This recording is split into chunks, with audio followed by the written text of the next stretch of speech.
Hi, and welcome to the Lawn Fawn Fan Summer YouTube video hop, where me and my friends share our love of Lawn Fawn with you. This month we are sponsored by the Not Too Shabby Shop as well as Crescent Creation.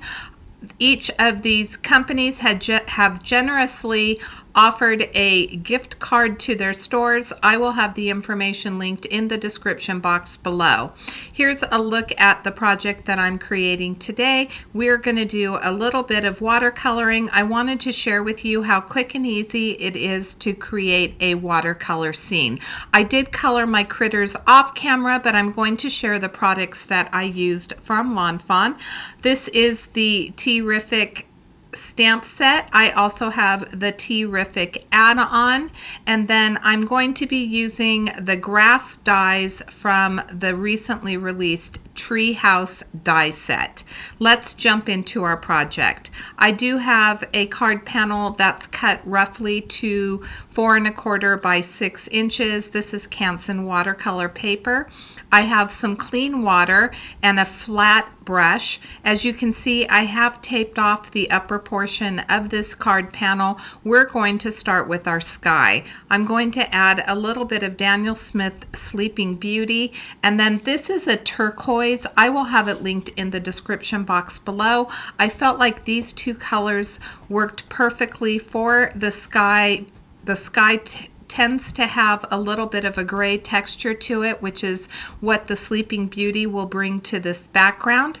I added water to my panel, and then I'm dropping in the color. As you can see, I'm really not painting it on in a stripe.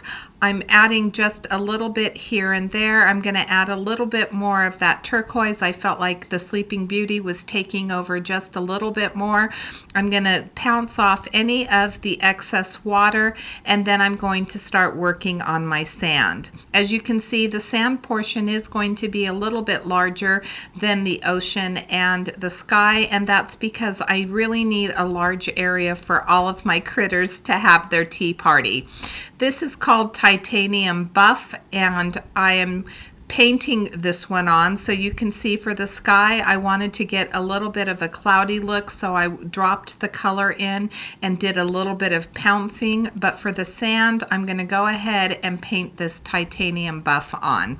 Now, funny story, I ended up with a lot of that Titanium Buff. It kind of just oozed out of the bottle. So I went ahead and created another card with that. I didn't waste all of that paint, but boy, did that stuff come squeezing out.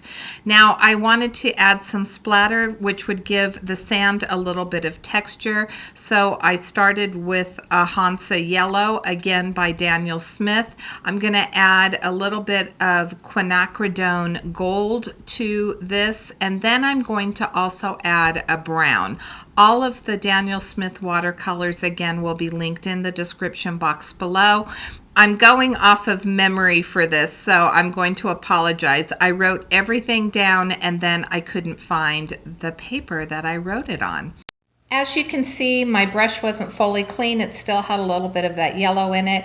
And all I did was just wipe it up with a microfiber cloth. I'm going to add some clean water into this area where I want my ocean to be. And I want to add a little bit of turquoise. I think that that's going to help blend this into the sky. I want to have a nice transition. I don't want that harsh line between the sky and the ocean.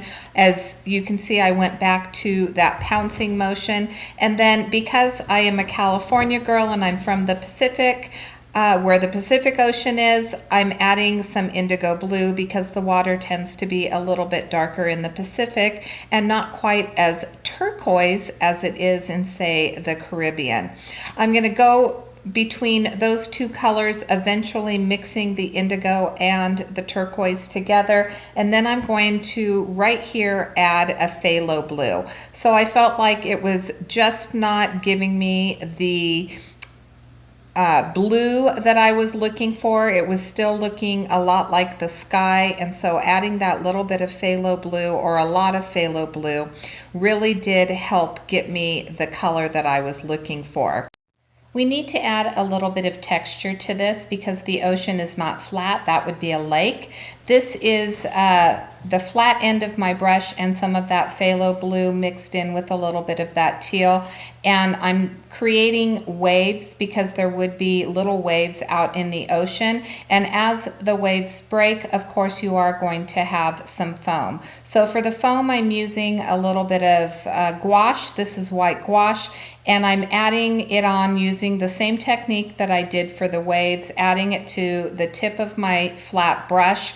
But I want to get a little bit of a smoother, kind of like a foaminess to these. So for a lot of them, I'm going to smooth out those lines by using a smaller watercolor brush with some water dipped on it. And I'm adding a little bit more of the gouache and kind of tapping it in. And you see that it's smoothing out those lines so that they're not quite as harsh, and it's going to really give that foam look. Onto my pieces of grass. Again, I'm using those Tombow markers.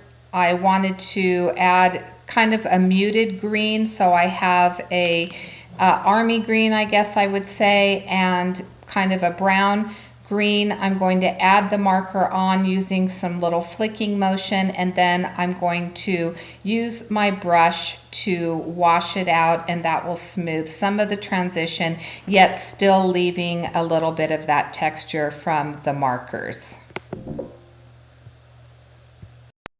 I don't know about you, but when I saw this Tea-rrific stamp set during the Lawn Fawn release, it immediately brought me to Downton Abbey. And I thought, when we were talking about creating summer cards and I hadn't used this stamp set yet, I thought this was the perfect opportunity to take my Downton Abbey critters to the seashore. I thought this was the perfect location for a tea party for my little critters, and that was kind of my thought process when I started creating this card. I wanted to go with that darker sky, as I mentioned, because it does tend to be a little bit gloomy over in England quite frequently, and I thought that that lent itself really well. The muted colors, the more I wanted to go again with that Victorian look, so I went with kind of like a tattered rose for the tablecloth, and then I went with some beautiful blues, which I think lends itself well to what I picture over in England. I'm going to start putting everything together here. I did color my tea set in a mint green. I've placed the teacups into the hands of my fox and my little hedgehog. I wanted to mention why I made the ocean a little bit bigger, or quite a bit bigger than the sky, and that was because I knew I was going to be putting that table up high in my background, and I wanted to make sure that I had plenty of room without losing the depth of the ocean, because I know many of you have been to the beach and you can see the ocean all the way to the horizon, and I wanted to make sure that I wasn't going to lose that, so I did add my ocean a little bit higher. The grass, of course, is lending itself to the English seashore, much like the East Coast. They do have grass along the edges of their seashore. I have two chicks there. One of the chicks did come from the Tea-rrific add-on. I love the addition of the second chick because now you can have two of them facing each other. I decided to put a macaron in one of the chicks' hands. It reminded me of kind of, you know, the children sneaking into the pouch and stealing or sneaking a little cookie for them to be able to snack on.